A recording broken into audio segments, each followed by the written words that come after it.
Você sabe qual a necessidade de se fazer uma avaliação psicopedagógica? Tem ideia de quanto tempo dura? E a diferença entre intervenção e avaliação psicopedagógica? Sabe? Tem dificuldade em entender isso? Então fique comigo até o final desse vídeo que hoje nós vamos falar sobre esse assunto.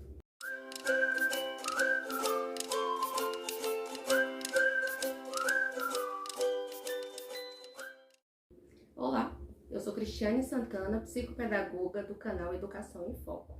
Hoje nós vamos falar sobre uma coisa muito importante, que é o processo de avaliação psicopedagógica. Avaliar é a gente compreender as necessidades dessa criança, saber em que aspectos que ela tem mais dificuldade. A avaliação psicopedagógica não tem condições de ser feita em poucas sessões. É necessário mais ou menos de 8 a 10 sessões, e eu vou explicar por quê. Então, a gente avalia toda a estrutura da criança, pelo menos 5 aspectos. A gente avalia como é que essa criança lê, se ela já é alfabetizada. Se ela não for alfabetizada, a gente vai avaliar se ela tem uns pré-requisitos para ela ser alfabetizada. Então, por exemplo, se a criança ela ainda não tem 7 anos, se ela ainda não está no processo de alfabetização, nós vamos entender, compreender, avaliar se essa criança compreende conceitos como lateralidade, se ela tem noção do que está em cima, o que está embaixo, o que está na direita, o que está na esquerda, o que é mais pesado, o que é mais leve. A gente precisa entender também se essa criança ela tem um movimento de pinça já desenvolvido, se ela consegue pegar no lápis, né, com propriedade, sem dificuldade. Então, olha quantas coisas a gente precisa observar. E isso é só um aspecto. Além de entender a escrita da criança, a gente entende também a questão da leitura. Como é que essa criança está lendo? Qual é a fluência? Qual é a velocidade? Essa criança, ela consegue compreender aquilo que ela está lendo? Ela consegue se lembrar quando ela termina de fazer a leitura? Esse é outro aspecto que precisa ser observado. A criança precisa também mostrar para esse terapeuta, mostrar para esse psicopedagogo como é que está a questão motora dela, como é que está o desenvolvimento da coordenação motora dela.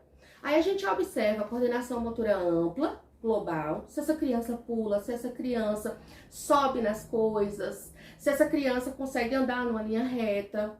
A coordenação motora fina também, né? Se essa criança consegue cortar, se essa criança consegue amassar, formar letrinhas com a massinha de modelar, se ela consegue pegar no lápis direito, se ela consegue utilizar pregador, pegador também. Então, são outras questões que a gente precisa observar. Além da questão da leitura, escrita, compreensão e coordenação motora, a gente precisa avaliar também as funções cognitivas dessa criança. Então, o que é isso?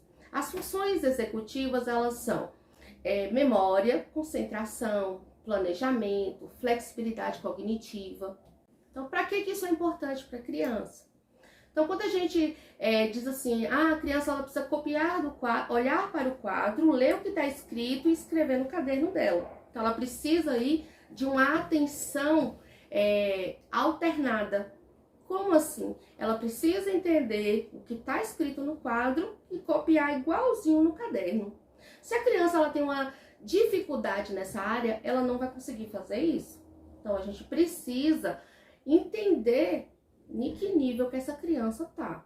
Se ela consegue planejar, como é que tá a questão da visão dessa criança. É uma criança que enxerga bem? É uma criança que escuta bem? É uma criança que consegue atender comandos? Se eu der a ela um comando, ela tá entendendo e ela vai conseguir executar? Então, são tantos aspectos que a gente precisa observar que vai ser necessário a gente utilizar entre 8 e 10 sessões para fazer essa avaliação da criança. Para fechar a parte de avaliação, a gente precisa ver a questão do desenvolvimento dessa criança. Nós temos hoje os marcos do desenvolvimento, que estipula mais ou menos em que faixa etária a criança precisa ter certas habilidades. Então, se eu recebo aqui no meu consultório uma criança de 5, 6 anos, aí eu vou lá e eu vou observar nessa criança se ela já tem as habilidades para essa faixa etária. Então, isso também demanda tempo. Então, só depois de avaliar todas essas questões que a gente acabou de falar aqui, que eu vou escrever o meu relatório e no meu relatório eu vou observar quais são os aspectos que essa criança tem dificuldade. Só depois disso é que eu vou fazer o processo de intervenção. Então, para ficar claro, principalmente para os pais que não têm muita compreensão dessa área, eu vou usar uma analogia, uma representação. Por exemplo, você tem um problema de saúde e você procura o médico. Aí o médico ele te passa vários exames para você fazer e devolver para ele o resultado. Então, é desta forma que funciona. Você faz os exames, leva para o médico e o médico, depois de ver os resultados, é que ele passa o tratamento. Então, da mesma forma aqui que a gente funciona. A gente faz a avaliação, a gente observa as dificuldades da criança para depois fazer a intervenção. Uma outra coisa que é importante a gente dizer é que às vezes os pais chegam com uma expectativa, né, de que a criança faça 2 sessões, 3 sessões, 4 sessões e depois seja liberada. Só que não funciona dessa forma. Eu, enquanto psicopedagoga, eu preciso respeitar o ritmo da criança. Então, eu vou fazer as intervenções necessárias, mas é importante destacar que não é rápido, que demanda bastante tempo, né? Até que a criança consiga superar aquelas dificuldades e poder avançar, ok? Eu espero que não tenha ficado dúvidas, mas caso tenha ainda alguma dúvida acerca desse assunto, pode deixar a sua pergunta que eu vou ter o maior prazer em responder, tá? Muito obrigada!